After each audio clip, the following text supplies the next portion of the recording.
killer instinct. What's up guys, Max here at Double Helix looking at the latest build of Killer Instinct. I'm once again joined by Michael Willette. And we're gonna look at some of the stuff that's been probably the most requested as far as like myself, and is seeing a lot of character variety. And there's a whole bunch of new character colors and some that look pretty freaking awesome. So Mike, I like Baller Jago here by the way. Yeah, like some of my favorites, and some people get to see it in the Gamescom because I'm a big Saber Wolf guy myself. Is just the White Wolf. What some are dubbing as the Bandicoot Wolf, actually based off of a fox, but regardless, he looks really, really boss. I'm gonna call him Wolf 13. And then really, this is a fun one for me because you remember the Never-Ending Story. The dog? The dog that you can never remember the name for? Because he never had a name. Did he not? Okay. But he just served the nothing. Sometimes he reminds me nothing, of that. Yeah, okay. Dude, that movie, don't even get me started on nostalgia because, oh my gosh. So the nothing grows stronger. So, yeah. Like if you look at Glacius, so we have like a classic blue, and then we went with a really dark theme. Yeah. But then we also went with like a classic kind of... Yo, Vegas Glacius. Yeah, the what I like to call him, the Slurpee Glacius. And then the I love gold Glacius. God. He's so ostentatious. Yeah. A little bit of some for everybody. That or he's yellow snow. Yeah. Either way, that's pretty good. So these only got 4 right now, so you guys are still working in colors. Yeah, we're still working in colors. We want to make sure that we have some nice palettes that people are going to want to play. It looks like some of the older palettes, like I don't know about palette 1 for Jago, but I've played a lot of Jago over the build so far, but palette 2 looks like it actually got an update. Maybe I might jump into a match really quick. We'll just see how these look like in game and then jump out and select another one. Because there's another pretty crazy thing that I saw, and Rich mentioned it to me, is that between the stages, we'll go to like the first stage, like Jago's stage is a nice flat lighting in a way, but between the stages, so correct me if I'm wrong, like the lighting changes the way the character looks, like drastically. Yeah, absolutely, because each stage has its own unique lighting. Right.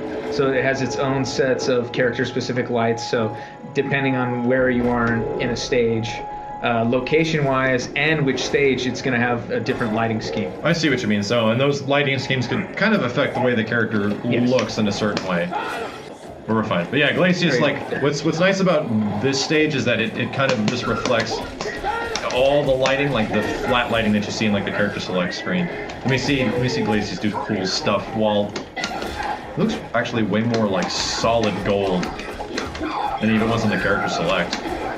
Okay. So what's really funny is that for Glacius, we actually don't do any color changes to his actual skin.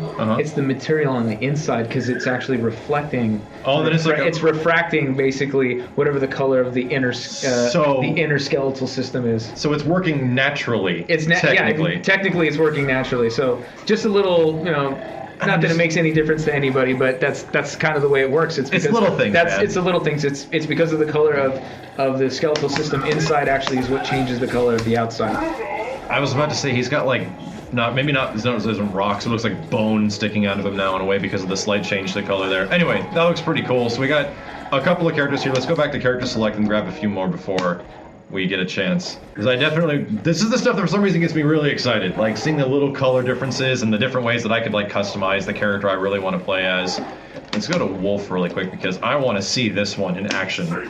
And my personal favorite for Thunder is the darker palette. That one so he just looks sick. He looks super mean.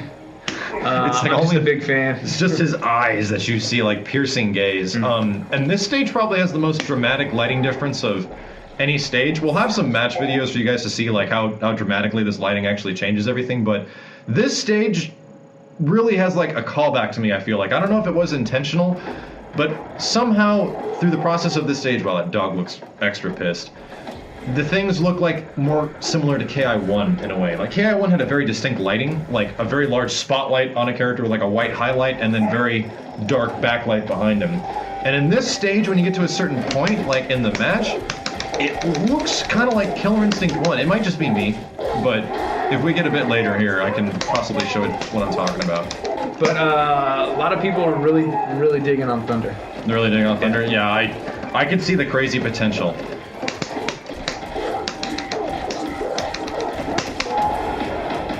Yeah, you're kicking this lighting here, and all of a sudden, like, super bright light, like it almost gets nighttime in a way. It looks pretty freaking good. What's your personal favorite like alt color in the game? Is it this one? For Saberwolf or just across the board? Or just across the board in general? I really do like Thunder version 4. There's something about it, and I'm just like, man, he looks just mean. Dark and brooding. It's just dark and brooding, and I don't know, maybe it's the simplicity with it, but it's just such a bold statement on that character that I'm just like, this guy's just gonna go considering like his house people, his backstory and stuff like that. So hopefully you guys enjoyed a little bit of a sneak peek at some of the color character choices in Killer Instinct. And most other characters have 4 at the moment, so I think at least with folks playing the game in the Gamescom build, at least you'll get 4 to like whet your palate. But man, down the line, I'm excited about those Killer Instinct 1 throwback skins that was recently announced from Ken Lobb. So stay tuned, guys. We'll have more as soon as it's available. Thank you very much for watching, and here's a bunch of match videos using some of the new colors.